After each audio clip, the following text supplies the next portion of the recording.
The morning sun cast long shadows across the Denver courthouse steps as Sarah Martinez climbed them with deliberate, measured steps. Her 3-year-old daughter, Emma, held her hand tightly, her small pink sneakers clicking rhythmically against the stone. Sarah had dressed carefully that day, a navy blue blazer over a white blouse, her hair pulled back in a professional bun, her makeup applied with precision. Everything about her appearance screamed competence and stability, and that was intentional. She needed the judge to see not just a woman, but a mother who had sacrificed everything for her daughters. The past 6 months had been a nightmare of legal paperwork, attorney consultations, and sleepless nights filled with anxiety that gnawed at Sarah's chest like an angry animal. Robert, her ex-husband, had filed for partial custody just after their divorce was finalized. What had once been a promising marriage had crumbled under the weight of incompatibility, different life goals, and ultimately, Robert's infidelity. But that wasn't the worst part. The worst part was that Robert had convinced himself, and apparently his new attorney, that he deserved equal custody of Emma, claiming that Sarah's career as a K-9 officer made her an unfit mother. Sarah had been with the Denver Police Department for 8 years, and she was damn good at her job. She'd earned commendations, solved cases, and saved lives. Duke, her German Shepherd partner, was one of the department's most successful narcotics detection dogs. Together, they'd made over 200 arrests, but none of that seemed to matter now. In Robert's narrative, Sarah was the villain, a cold, career-obsessed woman who chose her job over her family. He painted a picture of Emma coming home to an empty house, of a mother too tired from work to properly care for her daughter's emotional needs, of a child deprived of her father's love because of Sarah's selfishness. None of it was true, and Sarah knew it, but knowing the truth and proving it in court were two different things entirely. Emma had been born when Sarah was 28 years old, and motherhood had transformed her in ways she couldn't have anticipated. She'd gone on maternity leave, holding her newborn daughter and marveling at the miracle of this tiny human who depended on her completely. When she'd returned to work after 6 months, she'd arranged her schedule meticulously. She worked morning shifts whenever possible, ensuring that she was home by early evening. Her mother helped with, and Sarah had built a network of support around Emma that was as strong as steel. Her daughter was her priority always. Every major decision Sarah made, from what apartment to rent to what job opportunities to pursue, was filtered through the lens of Emma's. In the courthouse hallway, Sarah knelt down to Emma's level, smoothing her daughter's curly brown hair away from her forehead. Emma's dark eyes, so like Robert's, looked up at her mother with a mixture of confusion and concern. 3-year-olds didn't understand legal proceedings or custody arrangements. They understood simple things: when their mother was there when she wasn't, whether they felt safe and loved. Emma always felt safe and loved with Sarah, and that was the only truth that mattered. Emma whispered, "Why are we here? Where's the playground?" Sarah's heart clenched. Emma had thought they were going somewhere fun, and Sarah had tried to explain in the simplest possible terms that they had to talk to a special person called a judge. She'd made it sound like an adventure, but Emma was smart. She could sense her mother's anxiety, and anxiety was contagious. "We'll go to the playground after me," Sarah promised, kissing the top of Emma's head. "We just have to talk to the judge first, okay? And I need you to be very brave and very quiet. Can you do that for me?" Emma nodded solemnly and took her mother's hand again. The hallway of the courthouse was sterile and intimidating, with high ceilings, polished floors that echoed with every footstep, and people in suits walking briskly from room to room. Sarah had been here before, giving testimony in criminal cases, providing evidence for prosecutions. But this was different. This wasn't about her professional expertise. This was about her motherhood being questioned, scrutinized, possibly found wanting by a complete stranger in a black robe. Robert sat on the opposite end of the hallway with his attorney, a shark of a man named Mitchell Barnes who'd been recommended by Robert's new girlfriend, a woman named Tanya who worked in marketing. Sarah had met her once at a school function, and her first impression had been thoroughly negative. Tanya had barely acknowledged Emma's presence, more interested in discussing her weekend plans than getting to know Robert's daughter. But apparently, Tanya had money and connections, and she'd encouraged Robert to fight for custody. Sarah suspected Tanya saw Emma as an obstacle to her plans with Robert rather than a child who deserved love and stability. Robert stood when he saw Sarah and he smiled, that charming smile that had once made her weak in the knees. Now it made her feel sick. He was handsome in an easy way, with sandy hair and the kind of relaxed confidence that people mistook for trustworthiness. But Sarah knew better. She knew that Robert had a habit of making promises he didn't keep, of prioritizing his own comfort over the needs of others, of being fundamentally selfish in ways that had become increasingly apparent over the course of their marriage. "Hey, little princess," Robert called out to Emma, crouching down with open arms. Emma hesitated, looking at her mother. Sarah nodded encouragement and Emma padded over to her father. Robert scooped her up, kissing her cheek, and Sarah watched with the familiar mixture of emotions that came with co-parenting with someone you no longer trusted. She loved that Emma had a father. She hated that her father was Robert. A court clerk poked her head out of the courtroom. "Martinez versus Martinez, custody hearing. We're ready for you." Sarah stood, smoothing her blazer, and reached for Emma's hand once more. This was it. This was the moment that would determine not just custody arrangements, but whether her dedication to her daughter would be vindicated or dismissed. She could feel her heart pounding in her chest as they walked toward the courtroom doors. She had no idea that this day, this ordinary Tuesday morning, was about to become the most extraordinary moment of her life, though not in the way she'd expected. The courtroom was exactly as Sarah remembered it from her previous testimony in criminal cases, all dark wood paneling, heavy furniture, and an atmosphere of institutional authority that seemed to press down on her shoulders like a physical weight. But today, the space felt smaller, more claustrophobic. The judge's bench loomed at the front, and Sarah could already imagine Judge Harold sitting behind it, looking down at her with the expression of someone who had heard 1,000 custody disputes and was profoundly tired of all of them. Sarah guided Emma to the plaintiff's table, settling her daughter into the chair beside her. She'd brought supplies, a small coloring book with pictures of princesses and animals, a box of crayons in every color imaginable, a juice box, and some goldfish crackers. These small comforts were her way of making this intimidating space feel less threatening to a 3-year-old girl who couldn't possibly understand what was happening. Emma immediately reached for the coloring book, her tiny fingers selecting a purple crayon. Sarah watched her daughter with bittersweet affection. Emma had such a focused expression when she concentrated, her tongue poking out slightly between her lips. It was a gesture she'd inherited from Sarah's mother. Sometimes, when Sarah looked at Emma, she could see 3 generations of women reflected in her daughter's face, her mother herself. And now this perfect little girl who represented everything Sarah had fought for and sacrificed for over the past 3 years. The courtroom began to fill. Robert sat at the defendant's table with Mitchell Barnes, the attorney who had assured Robert that this case was a slam dunk. Those had been his exact words during the consultation Sarah had learned about through her attorney. A slam dunk.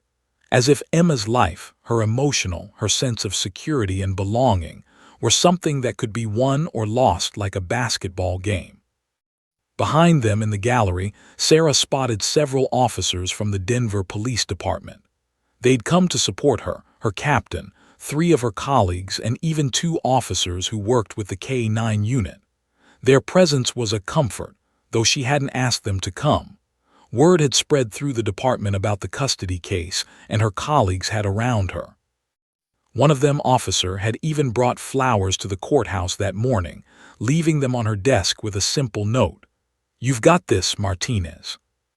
Sarah also noticed her attorney, a sharp-eyed woman in her 50s who specialized in family law and had an impressive track record. Had reviewed all of Sarah's documentation meticulously, her work schedule, her arrangements, her financial stability, testimonials from her mother and colleagues about her dedication to Emma had assured her that they had a strong case, but Sarah knew better than to be overconfident.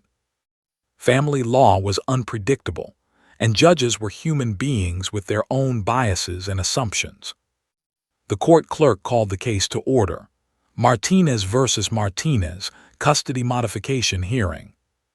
Judge entered from his chambers and everyone stood. He was a tall man with silver hair and reading glasses perched on his nose. He took his seat at the bench and surveyed the courtroom with the kind of methodical gaze that suggested he was cataloging every detail. His eyes landed briefly on Emma, and Sarah thought she saw something. Was it sympathy? Or was she just seeing what she wanted to see? The proceedings began.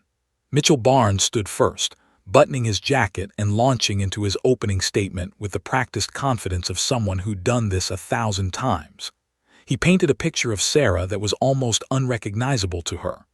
According to Barnes, Sarah was a woman married to her job, a woman who'd chosen her career over her marriage, a woman who left her daughter in the care of others while she pursued the adrenaline rush of police work. He mentioned her long hours, her unpredictable schedule, the emotional toll that came with being a law enforcement officer. He didn't say the words directly, but the implication was clear. Sarah was a selfish, neglectful mother. Sarah's hands clenched into fists under the table, squeezed her arm gently, a signal to stay calm, to not react emotionally. Judges didn't respond well to emotional outbursts, especially from mothers who were already being characterized as emotionally unavailable. Emma continued coloring, blissfully unaware of the assault on her mother's character happening mere feet away. She'd moved from purple to pink, creating a rainbow effect across a picture of Cinderella's castle. Sarah watched her daughter work, drawing strength from Emma's simple, uncomplicated focus. This was why she was here. This was what mattered. As Mitchell Barnes continued his argument, citing case precedents and suggesting that shared custody would provide Emma with a more balanced upbringing, Sarah found her mind drifting. She thought about the life she'd built for Emma, the apartment in a safe neighborhood, the preschool she'd carefully researched, the pediatrician who knew Emma by name, the Saturday morning pancake ritual they shared before Sarah went to work. She thought about the notes she left in Emma's lunchbox, the bedtime stories she read despite her exhaustion, the way Emma's face lit up whenever she saw her mother at pickup time. None of that seemed to count for much in legal terms. The judge called for a recess to review some documents. People milled about in the courtroom, speaking in hushed tones. Sarah excused herself to the bathroom, splashing cold water on her face and checking her makeup in the mirror. She looked almost as anxious as she felt, with worried lines etched around her eyes and her lips pressed into a thin line of tension. When she returned to the courtroom, Emma had finished her coloring page and was asking for a snack. Sarah opened the goldfish crackers and Emma happily munched away, a small smile playing at her lips. Sarah kissed the top of her daughter's head, inhaling the smell of Emma's strawberry shampoo, a scent that always calmed her. Whatever happened in this courtroom, whatever decision Judge made, Emma would still be hers. The bond between them was unbreakable, written in DNA, and built through 3 years of unconditional love and dedication. The judge returned, settling back into his seat. The proceedings resumed, stood and began presenting Sarah's case, introducing testimony from about Sarah's parenting, documents about her work schedule, character references from her employer. The arguments flowed back and forth, legal points being made and countered, precedents cited and debated. Sarah tried to follow along, but her mind kept drifting back to the simple fact of Emma's existence beside her. Then, midway through an argument about custody schedules and the importance of paternal involvement, the courtroom doors opened. An officer in uniform entered with a large German shepherd on a leash. The dog was alert and well-trained, simply needing to pass through the courtroom to reach the evidence room. It was such a routine occurrence that the officer barely registered as anything more than background noise to most people in the room. But something about that dog caught Emma's attention entirely. Emma's small hand froze mid-crayon stroke. The purple line she'd been drawing across Cinderella's gown stopped abruptly, leaving an incomplete diagonal slash across the princess's dress. Sarah noticed the sudden stillness first, that peculiar absence of motion that signals something has shifted in a child's attention. She was about to ask Emma if she was okay when she felt it. The tension in her daughter's tiny body, the way Emma's shoulders had gone rigid, her breathing suddenly shallow and rapid. The officer with the German Shepherd was halfway across the courtroom, the dog's nails clicking softly against the polished floor. It was a beautiful animal, a purebred German Shepherd with a tan and black coat, alert ears, and intelligent eyes that scanned the room with the practiced awareness of a trained working dog. The officer was moving with purpose toward the evidence room in the back of the courtroom, clearly just passing through, unaware that his passage was about to trigger a seismic shift in the proceedings. But Emma was acutely aware. Every muscle in her small body had gone taut like a guitar string wound too tight. Her eyes were locked onto the dog with an intensity that was almost frightening in its focus. Sarah felt a spike of maternal concern shoot through her. Emma loved animals. She had a stuffed dog at home and watched cartoon programs featuring talking animals without fear. But this was different. This wasn't curiosity or joy. This was something else entirely. This was recognition. "Emma," Sarah whispered, leaning down toward her daughter. "Honey, are you okay?" Emma didn't answer. Her small hand reached out, pointing with one finger directly at the German Shepherd. The coloring book had fallen from her lap onto the floor, forgotten. Several crayons rolled away, but Emma didn't notice. Her entire being was focused on that dog. "That's him," Emma whispered, her voice trembling with an emotion that Sarah couldn't quite identify. It wasn't fear exactly, though there was an undercurrent of something dark beneath the words. "That's him. That's the dog." The words hung in the air like a bell that had been struck. Sarah felt her mouth go dry. She turned to look at the dog, then back at her daughter, her mind racing to make connections that didn't seem to exist. Emma had never been around a police dog. Sarah had brought her to the station once, years ago, when Emma was just a baby. But surely Emma wouldn't remember that. 3-year-olds didn't retain memories from that age with such clarity and emotional intensity. Everyone in the courtroom had turned to stare at the little girl. The officer with the dog paused mid-stride, unsure what was happening. Judge's expression shifted from judicial neutrality to something resembling concern. Sarah's attorney looked confused and slightly alarmed. Even Mitchell Barnes had stopped mid-sentence, his confident demeanor faltering. "Your Honor," Barnes said, attempting to recover, "if we could continue." "Excuse me," the judge interrupted, his voice firm but not unkind. He leaned forward, studying Emma with an expression of genuine curiosity. "Young lady, what did you say?" Emma's lip was trembling now. She was still pointing at the dog, her finger unwavering. "That's the dog from the bad house. That's him." Sarah's blood ran cold. She placed a protective hand on her daughter's shoulder, but her mind was spiraling through possibilities, trying to make sense of what Emma was saying. Bad house? What bad house? Emma had never mentioned a bad house. There was her mother's house where Emma was comfortable and safe. There was the preschool. There was Sarah's apartment. There was the park, the grocery store, McDonald's when they were having a particularly rough week. But a bad house. "Emma," Sarah said softly, her voice steady despite the panic rising in her chest. "What do you mean?" But before Emma could answer, Judge intervened.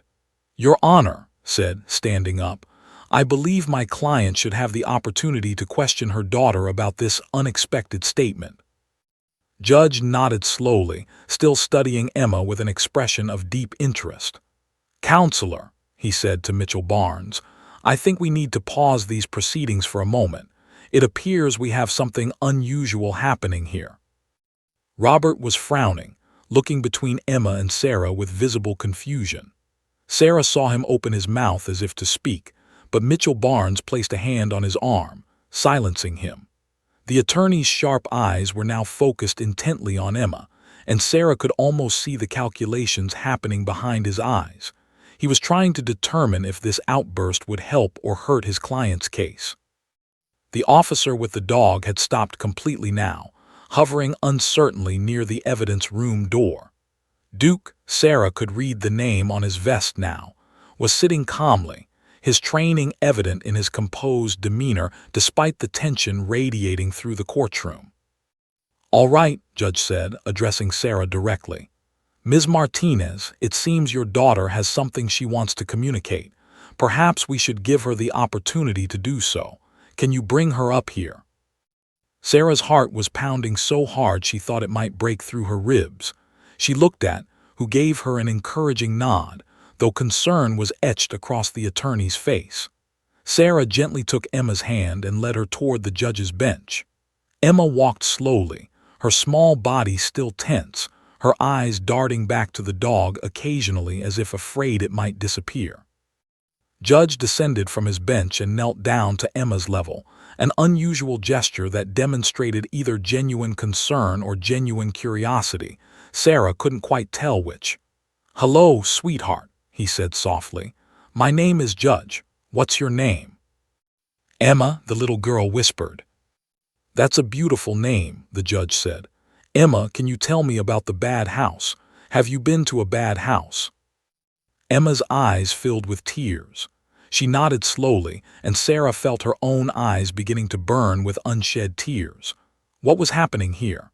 What had her daughter experienced that she didn't know about?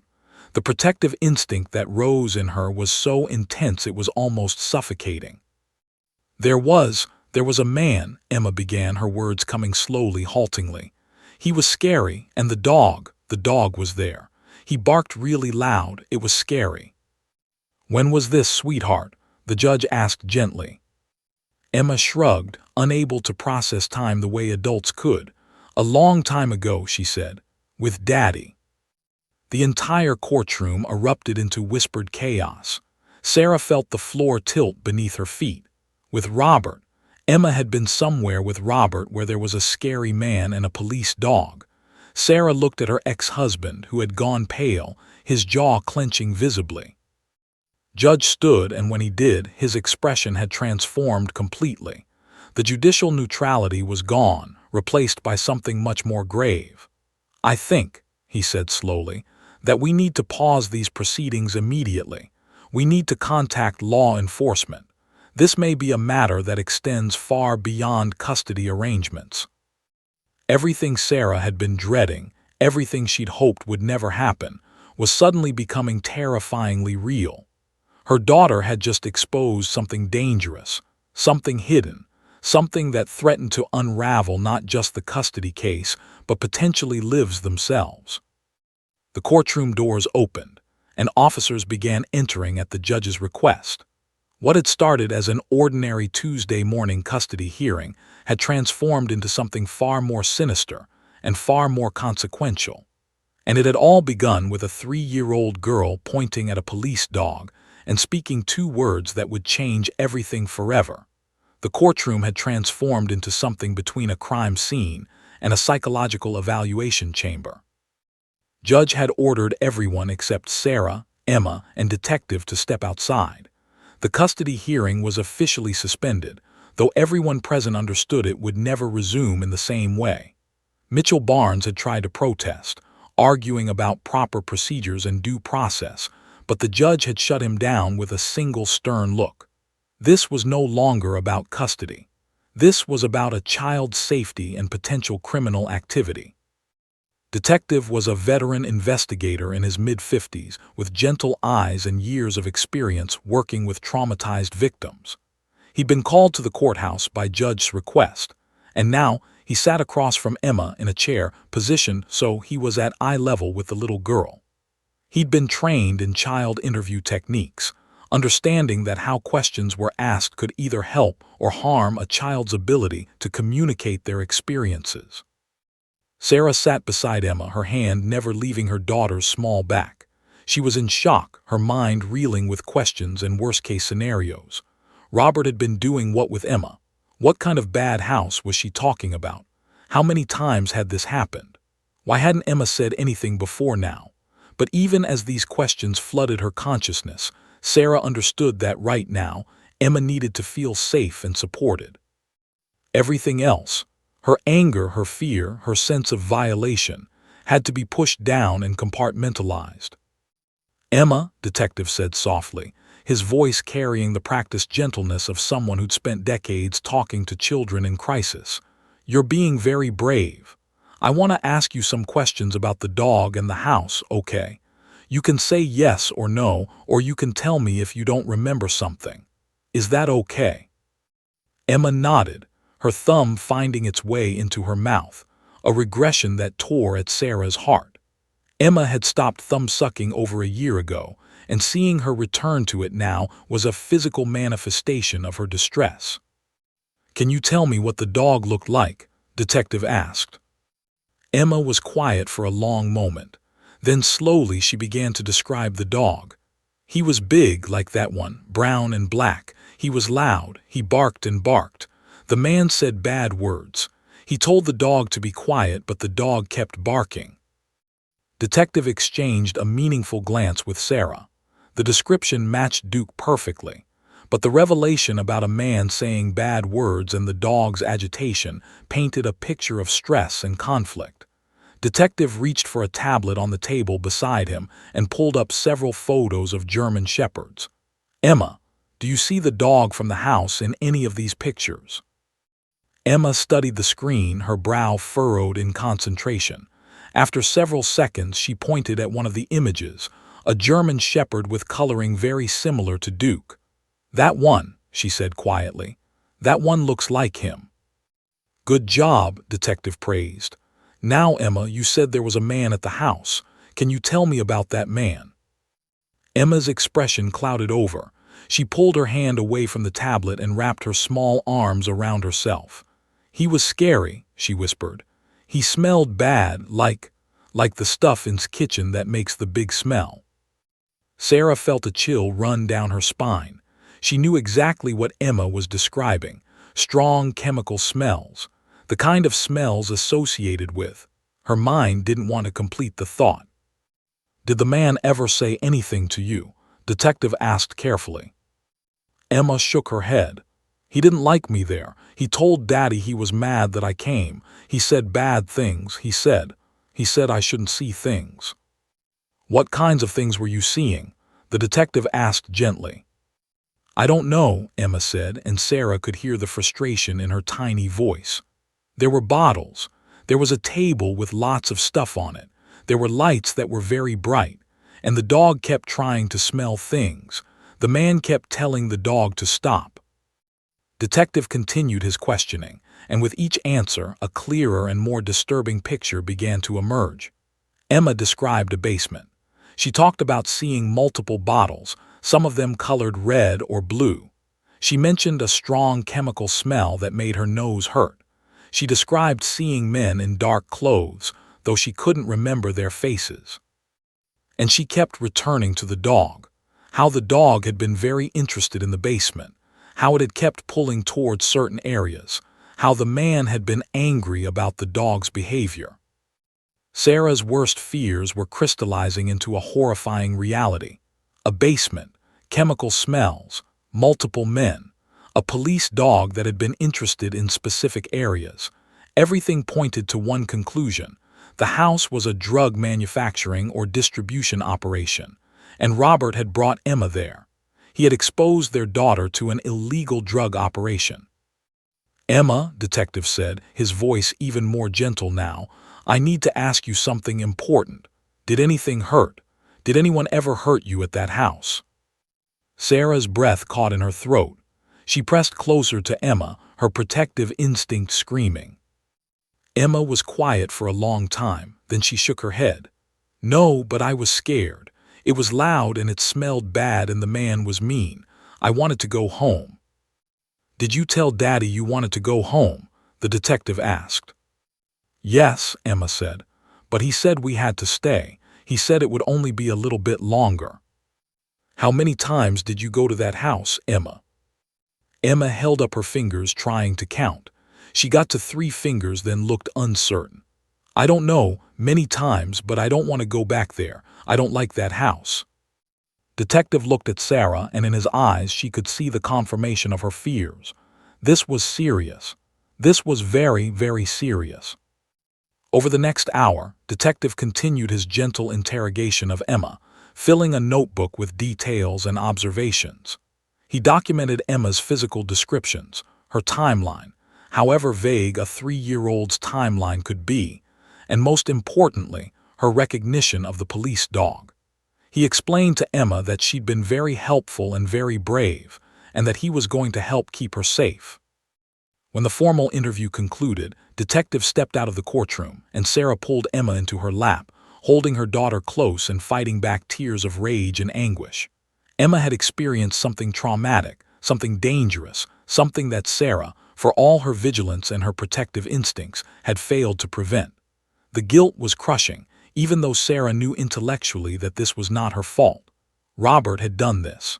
Robert had exposed their daughter to criminal activity.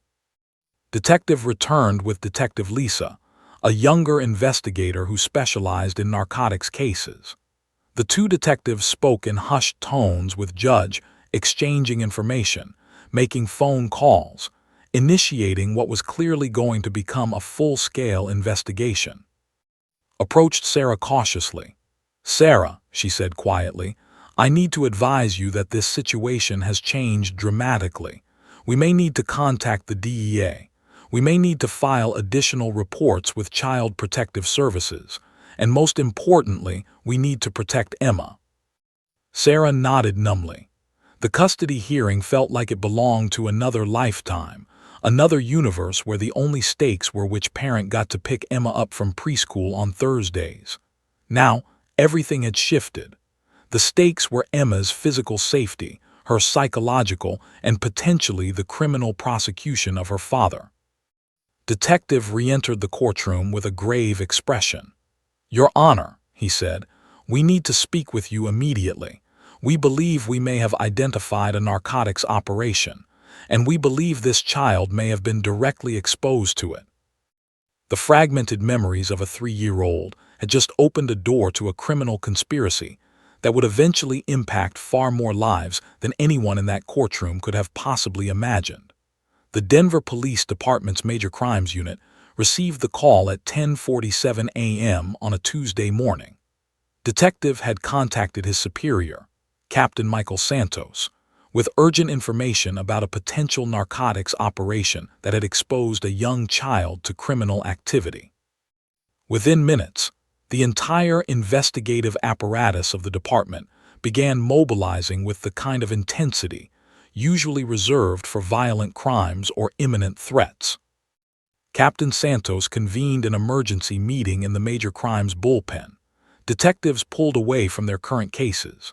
Phone calls were made to the Drug Enforcement Administration, the FBI, and the Colorado Bureau of Investigation. Evidence technicians were put on standby. By noon, a task force had been assembled with a singular purpose: identify the location of the house Emma had described and secure enough evidence to obtain search warrants. Detective sat in the interview room with Emma once more, but this time with Detective Lisa, a narcotics specialist with 15 years of experience dismantling drug operations, was a meticulous investigator who had in hundreds of drug prosecutions. She understood the importance of getting every detail correct, not just for the criminal investigation, but for the child's psychological.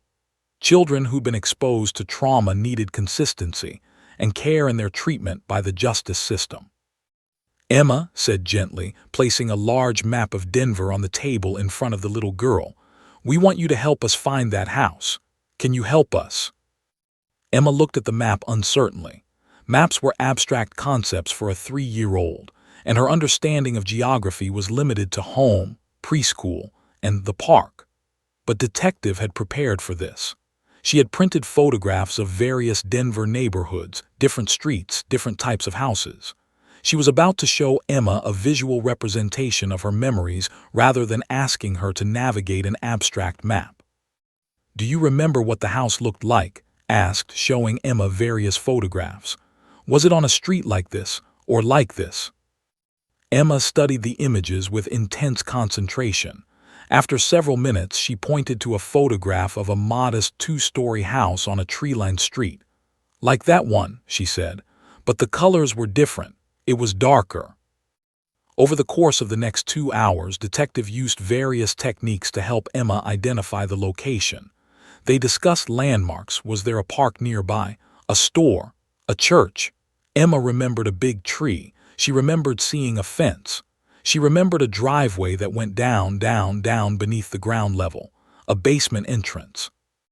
In the observation room adjacent to the interview space, Sarah stood with watching through one-way glass.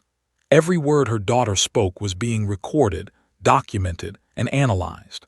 Sarah's hands were clenched into fists so tight her fingernails were drawing blood from her palms. The guilt was a living thing inside her, a monster that whispered that she should have known, that she should have protected Emma better, that she had failed as a mother. Placed a hand on Sarah's shoulder. "This isn't your fault," she said quietly. "You couldn't have known." "I should have known," Sarah said harshly. "I'm a trained investigator. I work with police dogs. I should have been able to see the signs." "Sarah," said, her voice firm, "Robert deliberately hid this from you. People who commit crimes are very good at lying to the people closest to them. That's how they survive. You're not responsible for his choices." Meanwhile, in another part of the courthouse, Robert was being detained. Judge had ordered him held pending investigation, citing child endangerment and obstructing justice. Mitchell Barnes had protested vehemently, but the judge had been unmoved. A child had been exposed to criminal activity by a parent, and that parent had failed to disclose this critical information even during custody proceedings. The judge had recused himself from the custody case entirely, determining that criminal matters now took absolute precedence. By mid-afternoon, detective had compiled enough information to build a preliminary profile of the location. They cross-referenced Emma's descriptions with property records, DEA databases of known drug operation locations, and police reports of suspicious activity in various neighborhoods. 3 possible locations emerged as strong candidates. Captain Santos made the decision to bring in the K-9 unit. If the location Emma had described was indeed a drug operation, the presence of narcotics would leave a residual chemical signature that could be detected even after a location had been cleaned. Duke, the police dog that had inadvertently triggered Emma's recognition in the courtroom, was brought in for preliminary surveillance. If narcotics were present, Duke would alert to them. Sarah was offered the opportunity to take Duke out for the investigation, but she declined. She couldn't leave Emma, and she was too emotionally involved in the case. Instead, Officer, who had brought flowers to her desk that morning, volunteered to work with Duke on the preliminary investigation. The irony wasn't lost on Sarah. The same officer who had supported her that morning was now helping to build the case that would confirm her ex-husband's criminal involvement. By 3 p.m., Duke had alerted to the presence of narcotics at the first property they surveyed, a nondescript house on Maple Street with a basement entrance. The same chemical smells that Emma had described were evident even from outside the house. Within hours, search warrants had been drafted and approved by a judge. Federal agents were coordinating with local police. By evening, a full-scale raid was being planned for the following morning. The DEA's involvement meant this investigation had escalated beyond a simple drug possession case. If sophisticated drug manufacturing equipment was present, if there was evidence of large-scale distribution, if multiple people were involved, federal charges would follow. The penalties would be severe: years in prison, multiple felonies, mandatory minimum sentences. Sarah received a call from Captain Santos around 6 p.m. "Martinez," he said, "we've identified the location. We're proceeding with a full investigation and federal prosecution. We're going to need you to know that your ex-husband is going to face very serious charges, and we're going to need to keep Emma available for testimony if this goes to trial." Sarah closed her eyes, absorbing the magnitude of what was happening. Her daughter would potentially have to testify in court about her traumatic experiences. Emma would have to relive memories that a young child should never have been forced to make in the first place. That evening, Sarah sat with Emma in her apartment after picking her up from the courthouse. She held her daughter on her lap, rocking her gently as Emma dozed off, exhausted by the emotional toll of the day. Sarah whispered promises she hoped she could keep, that Emma was safe, that Sarah would protect her, that the scary man and the bad house were far away now. In police stations and federal offices across Denver, investigators were working late into the night, building their case, gathering evidence, coordinating with multiple agencies. What had started as a custody hearing in a courtroom had transformed into a full-scale criminal investigation that would ultimately dismantle a sophisticated drug operation and bring dangerous criminals to justice. But none of that mattered to Sarah in that moment. All that mattered was her daughter, safe in her arms, finally able to sleep.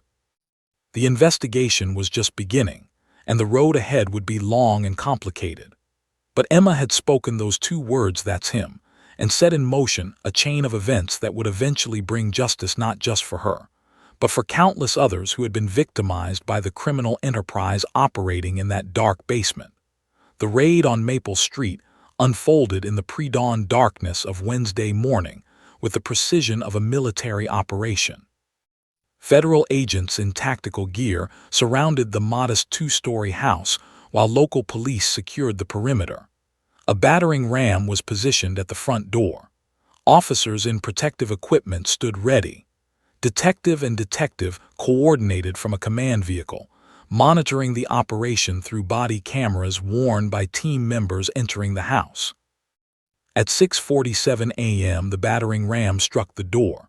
It shattered under the force, splinters flying. Officers poured into the house, weapons drawn, voices shouting clear commands. The tactical team moved through the first floor, living room, kitchen, hallway, encountering minimal resistance.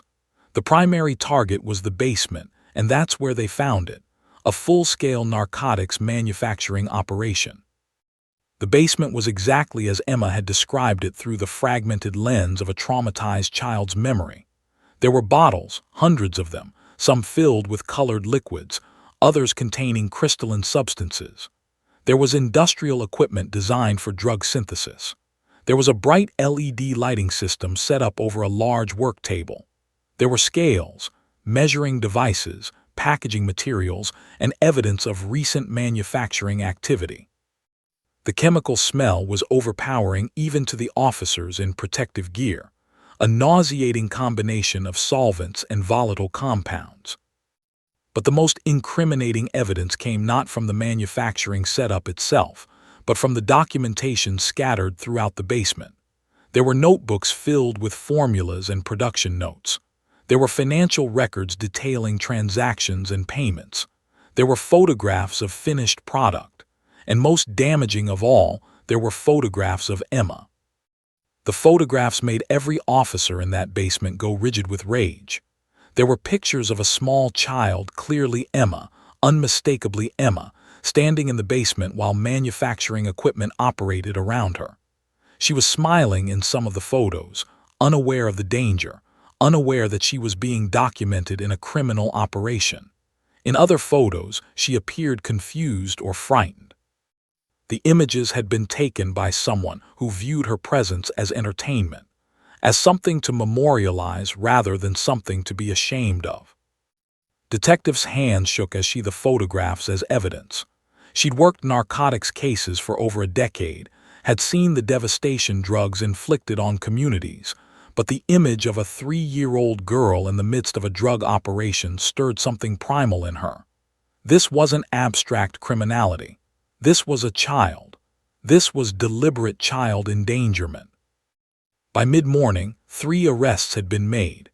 The operator of the drug lab was apprehended attempting to flee through the back door.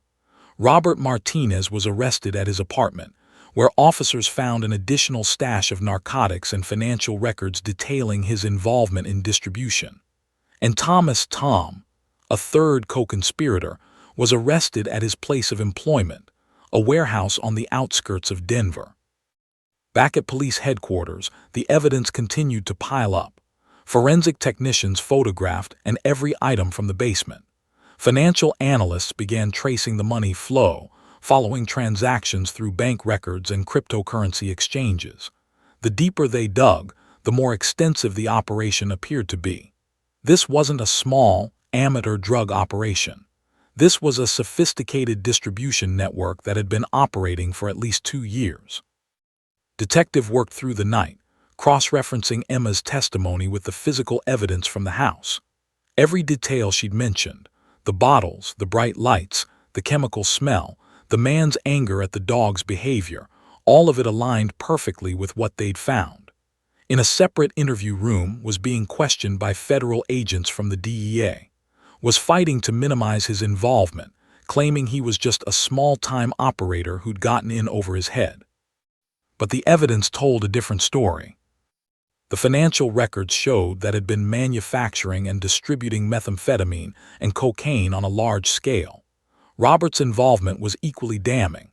Phone records showed coordination between Robert and text messages outlined delivery schedules, customer negotiations, and profit-sharing arrangements. Robert hadn't simply stumbled into this operation. He'd been an active participant, a distributor who'd been generating significant income from the sale of drugs. Most horrifying was the discovery of additional photographs in encrypted files on his laptop. There were photos documenting numerous visits by Robert and Emma to the house. There were timestamps on some of the images, providing a chronology of Emma's exposure to the criminal operation. Based on the photographic evidence, Emma had been brought to the drug lab at least 7 times over the course of 3 months. She had spent hours in a room filled with toxic chemicals and dangerous equipment, her presence used as cover for criminal activity. Detective brought this information to Sarah late Wednesday afternoon. Sarah was sitting in a waiting area at the police station with her mother, who had rushed to Denver the moment she heard what was happening. Sarah had taken emergency leave from work. Captain Santos had assured her that her job was secure, that she was an exemplary officer, and that what her ex-husband had done reflected on him, not on her. When Detective told Sarah about the photographs, Sarah felt as though she'd been struck. Her ex-husband had taken pictures of their daughter in a drug lab. He had documented his crimes using their child as a prop. The violation was so complete, so deliberate, that Sarah struggled to comprehend it. She'd known Robert was selfish, but this was beyond selfishness. This was evil. "We're pressing federal charges," Detective explained, laying out the charges one by one. Drug manufacturing with intent to distribute, possession of controlled substances, money laundering, child endangerment, child abuse, interstate drug trafficking. Each charge carried substantial prison time. Federal sentencing guidelines suggested that Robert would spend at least 15 to 20 years in prison if convicted on all charges. "What about Emma?" Sarah asked, her voice hollow. "Will she have to testify?" "Possibly," Detective said honestly. "The prosecution would like to use her testimony if the case goes to trial, but we're talking about a 3-year-old reliving trauma in front of strangers in a courtroom. The prosecutor will work with you to determine the best way to protect her while still allowing justice to proceed. There are options: video testimony, closed-circuit testimony, having her speak to a court-appointed psychologist rather than directly to the jury. We'll make sure she's not re-traumatized." Sarah nodded numbly. Emma had already endured so much.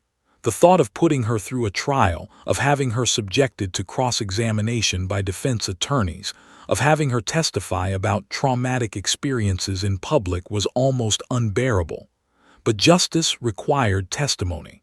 Justice required accountability. Over the next several days, more evidence emerged.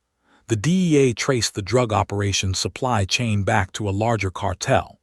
Other distributors were identified and arrested. The investigation expanded in concentric circles, each revelation opening new avenues of inquiry. What had started with Emma's recognition of a police dog in a courtroom had unraveled a conspiracy that extended far beyond its basement. Search warrants were executed at multiple locations.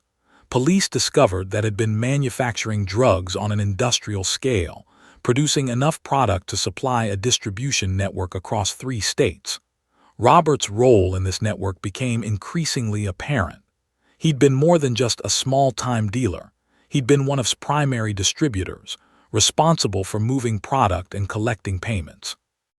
The conspiracy unraveled because a 3-year-old girl had recognized a police dog and said 2 words, "That's him." It unraveled because she had experienced something traumatic that her young mind had somehow retained and processed. It unraveled because law enforcement had taken her testimony seriously, had treated her as a credible witness, and had followed the evidence wherever it led. By Friday of that week, federal prosecutors had filed charges against all 3 primary suspects. The preliminary evidence was so overwhelming that bail was for all of them. They would remain in custody pending trial. The conspiracy that had seemed so secure, so hidden in that basement, had been exposed to the light of day through the innocent voice of a child. The federal courthouse in Denver was an imposing structure of glass and steel, a monument to the American justice system. On a cold November morning, exactly 3 months after Emma's revelation in Judge's courtroom, the case of United States v.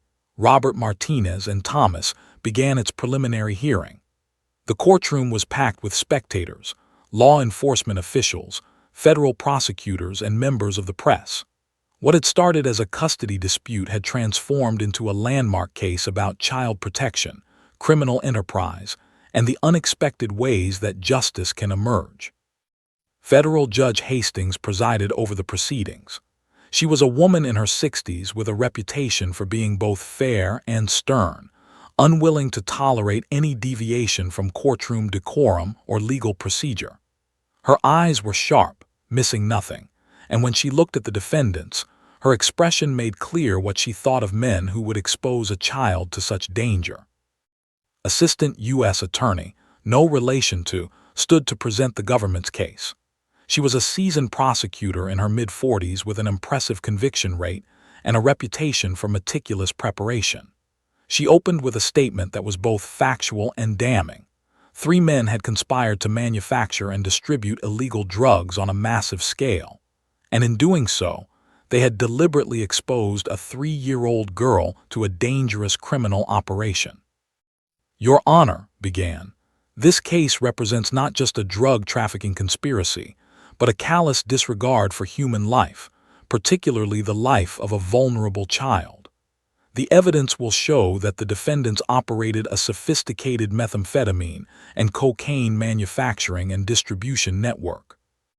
The evidence will further show that one of the defendants, Robert Martinez, deliberately brought his young daughter to the location of the criminal enterprise, where she was exposed to toxic chemicals, dangerous equipment, and an environment that no child should ever experience." Attorney, a man named, attempted to present a defense based on cooperation and diminished responsibility. He argued that had been a low-level operator who'd gotten involved with dangerous people and had been pressured to maintain the operation. But the evidence against him was overwhelming. Financial records showed he generated over $2 million in profit from the drug operation over 2 years. Manufacturing equipment seized from his basement represented an investment of over $300,000. Text messages showed him negotiating with suppliers and coordinating distribution. There was no plausible narrative of coercion or victimization. Robert's defense was even weaker. His attorney, a public defender named James Murphy, tried to argue that Robert had been a minor participant, essentially a delivery driver who didn't fully understand the scope of the operation. But phone records told a different story. Robert had been coordinating with customers, negotiating prices, and managing distribution networks across Colorado and Wyoming. And most damning of all were the photographs documenting his repeated visits to the drug lab with Emma. Robert had made the deliberate choice to bring his daughter to that basement. He had exposed her to danger. He had created documentary evidence of her presence at a crime scene. The prosecution called Emma to testify via closed-circuit video, as had been arranged to protect the child from the trauma of appearing in open court. Detectives sat with Emma in a separate room, helping her feel safe and comfortable. On the screen in the courtroom, Emma appeared small and vulnerable, but her testimony was clear and devastating. She described the bad house, the scary man, the loud dog, the bright lights, and the bad smells. She identified photographs of when shown them. She explained, in the simple language of a young child, that her father had taken her to the house many times. When the defense attorneys attempted cross-examination, Judge Hastings intervened, limiting their questions to protect Emma from further trauma. Tried to suggest that Emma might have been confused about the timeline or the location, but the photographic evidence backed up every detail Emma had provided. The prosecution called Detective, who about the investigation's progress and the way Emma's recognition of the police dog in the courtroom had provided the crucial breakthrough that had led to the dismantling of the entire operation. He walked through the evidence methodically: the physical setup of the drug lab, the chemical composition of residues found at the scene, the quantity of narcotics seized, the manufacturing equipment, the financial records. Federal DEA agents about the scope of the drug operation and its connections to larger criminal networks. Financial analysts explained how money had been laundered through legitimate businesses to hide the origin of the profits. Experts in child endangerment about the particular danger that exposure to methamphetamine manufacturing poses for young children: respiratory damage, neurological effects, developmental delays, psychological trauma. By the time the prosecution rested its case, the courtroom seemed to collectively acknowledge that this was not a close case. The evidence was overwhelming. The conspiracy was undeniable. The danger to Emma was unquestionable. The preliminary hearing concluded with Judge Hastings ruling that there was sufficient probable cause to proceed with trial. All three defendants would face trial on all charges. She maintained the bail denial that had been imposed after their initial arrest. They would remain in custody pending trial. But before the preliminary hearing concluded, Judge Hastings addressed the courtroom with an unusual statement. Federal judges rarely make editorial comments about cases, but this situation seemed to compel her to speak. "I want to acknowledge something that I believe deserves recognition," Judge Hastings said, her gaze moving across the courtroom. The primary evidence in this case came from a 3-year-old child who recognized a police dog and spoke 2 words that set an investigation in motion. That child demonstrated remarkable courage, though she couldn't possibly have understood what she was doing or why it mattered. That child has been victimized by adults who should have protected her. But that same child's testimony is going to bring dangerous criminals to justice and protect other potential victims from the harm that these men would otherwise continue to inflict. She paused, letting her words settle. "I also want to acknowledge the mother of that child, Officer Sarah Martinez, a member of law enforcement who could have been destroyed by learning about her ex-husband's crimes and her daughter's exposure to danger. Instead, she has channeled her considerable strength into supporting her daughter and cooperating fully with this investigation. Officer Martinez's professionalism and dedication to justice have been instrumental in allowing this case to proceed." Sarah, who was sitting in the gallery, felt tears streaming down her face. She hadn't expected public recognition or acknowledgement. She'd simply been doing what any mother would do, protecting her child and cooperating with law enforcement to bring criminals to justice. But Judge Hastings's words felt like a validation of everything she'd been feeling: the rage, the determination, the refusal to let her daughter's trauma be swept under the rug. Over the following months, the case proceeded through the federal justice system. The defense attorneys attempted various legal maneuvers: motions to suppress evidence, challenges to the validity of the search warrants, attempts to discredit Emma's testimony. But each legal challenge failed.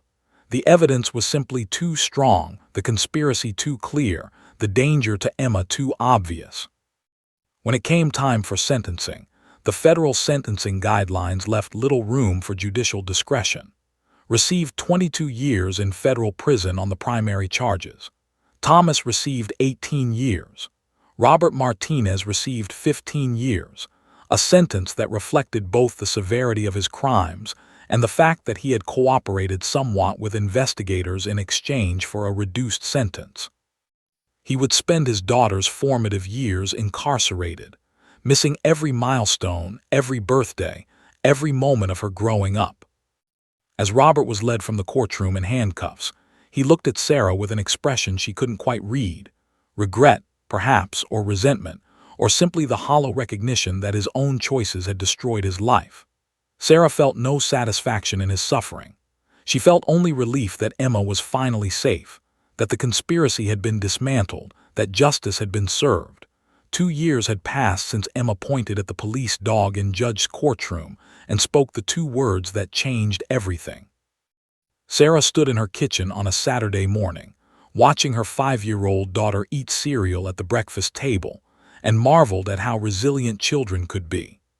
Emma had been in trauma-focused therapy for 18 months, working with a specialized child psychologist named Dr. Melissa, who had expertise in treating young children exposed to criminal activity.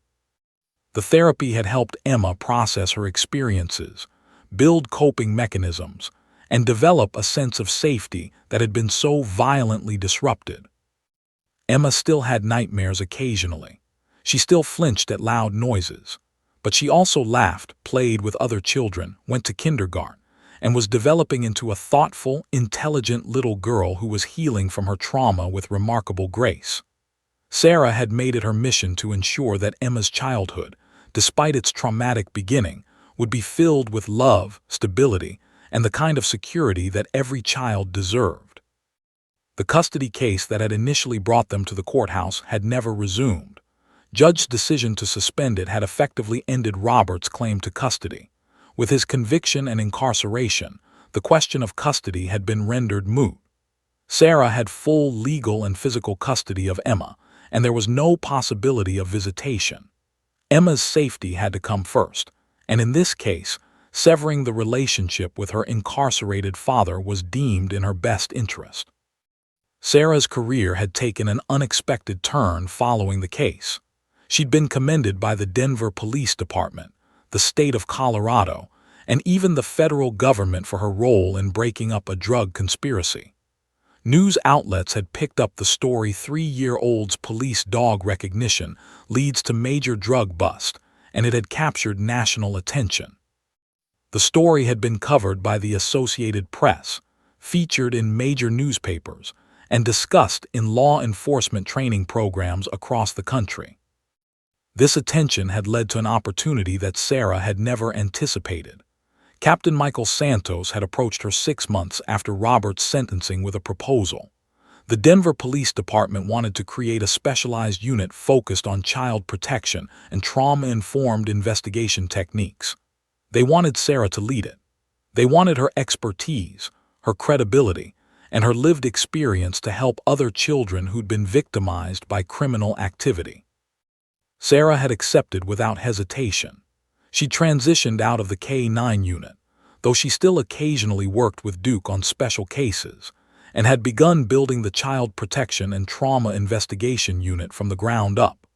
She'd worked with the department's Human Resources Office to recruit investigators with specialized training in child psychology, trauma response, and evidence-gathering techniques that protected child victims. She developed new interview protocols based on lessons learned from Emma's case. She'd created training programs for officers on recognizing signs of child endangerment and responding appropriately. The work was challenging but profoundly meaningful. Sarah found herself working with children who had experienced abuse, neglect, exploitation, and trafficking. Each case was heartbreaking, but each investigation that led to the conviction of a perpetrator and the protection of a child felt like a small victory in a larger battle against exploitation and abuse. Sarah's work had also attracted the attention of advocacy groups focused on child protection. She'd been invited to speak at conferences, to participate in discussions about improving the child welfare system, and to consult with other law enforcement agencies on developing similar specialized units. She'd become an advocate not just through her professional work, but through her willingness to share her story and Emma's story to highlight the importance of taking children's testimony seriously. Emma had become something of a celebrity in certain circles, though Sarah had been very careful to protect her daughter's privacy and limit media exposure. Educational materials developed for teaching children about recognizing dangerous situations occasionally featured a sanitized version of Emma's story. A girl recognizes danger without identifying Emma specifically. Emma herself didn't fully understand the impact of her testimony, and Sarah was grateful for that. Childhood was complicated enough without the weight of knowing that your words had sent your father to prison and dismantled a criminal organization. But Emma did know that she was brave. Emma did know that speaking up about scary things was important. Sarah had made sure to reinforce that message, framing Emma's experience as a lesson in the power of honesty and the importance of telling adults about things that frightened you. Sarah's mother had become an even more integral part of their lives. She'd essentially moved in with Sarah and Emma, providing emotional support and the kind of grandmother love that made everything feel more manageable. Had also begun volunteering with a children's advocacy center, helping other families navigate the trauma of having their children victimized by crime. The Denver Police Department had honored Sarah with the Community Service Award, the same award that had initially seemed so meaningful during the custody hearing, but had taken on new significance in light of everything that had happened. The award citation specifically mentioned exceptional dedication to protecting vulnerable children and serving justice through innovative investigative techniques.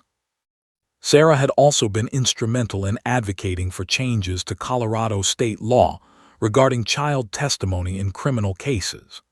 Working with legislators and child advocacy organizations, she'd helped push through a bill that standardized trauma-informed interview techniques for child witnesses and expanded protections for child victims giving testimony in court. The legislation had passed with strong bipartisan support, and it was now being used as a model in other states developing similar protections for child witnesses. Emma occasionally accompanied Sarah and Duke to school assemblies, where they spoke about safety and recognizing dangerous situations. Emma had become comfortable with the police dog that had inadvertently changed her life. She no longer flinched at Duke's presence. Instead, she understood that Duke was a helper, a good dog, a symbol of the safety that law enforcement provided. On the second anniversary of Emma's revelation in the courtroom, Sarah received a letter from federal prison. It was from Robert. She almost didn't open it, but curiosity, or perhaps closure, compelled her to. The letter was a request for forgiveness, an acknowledgement of his crimes, and an expression of remorse that might have been genuine or might have been performative. Sarah wasn't sure which, and she decided it didn't matter. She'd moved beyond the need for Robert's remorse or his redemption. What mattered was that Emma was safe, and that Sarah was building a life characterized by purpose and protection. Sarah folded the letter and placed it in a drawer filed away with other documents related to the case. She didn't show it to Emma, and she didn't respond to it. Some doors, once closed, were best left that way. Life had settled into a rhythm. Sarah went to work at her specialized unit, investigating cases that demanded her expertise and compassion. Emma went to school, played with friends, and continued her therapy with Dr. Cooked meals that filled their apartment with the aroma of love and family. Duke continued his work with the police department, a living reminder of the day everything changed. The case had spawned academic papers in journals focused on child psychology, criminal investigation, and law enforcement procedure. Universities used it as a case study in courses on child witness testimony. Training programs for police officers included Emma's story as an example of how to work effectively with traumatized children. Detective had been promoted to lieutenant and given expanded responsibilities overseeing the department's investigative procedures. Detective had been recruited to work with the FBI's Organized Crime Division. But for Sarah, The most meaningful measure of success wasn't the accolades or the professional advancement. It was watching her daughter laugh without shadows in her eyes, knowing that Emma was growing up in safety, and knowing that her own dedication to justice was helping other children escape the kind of danger Emma had faced. On a crisp autumn morning, 3 years after that fateful Tuesday in the courtroom, Sarah brought Emma to the park. Emma ran ahead, her curls bouncing, her laughter ringing out across the playground. Sarah watched her daughter play, feeling a profound sense of gratitude for survival, for resilience, and for the unexpected ways that justice could emerge from the most traumatic circumstances. Sometimes, Sarah thought, the smallest voices carry the most profound truths. Sometimes, a 3-year-old girl pointing at a dog and speaking 2 words can change not just her own life, but the lives of countless others who benefit from the investigation, the advocacy, and the systemic changes that followed in the wake of her courage. Emma would grow up to understand, eventually, what her childhood recognition had meant and what it had accomplished. But for now, she was simply a healthy, happy, healing child who had been given a second chance at childhood. And for Sarah, that was everything.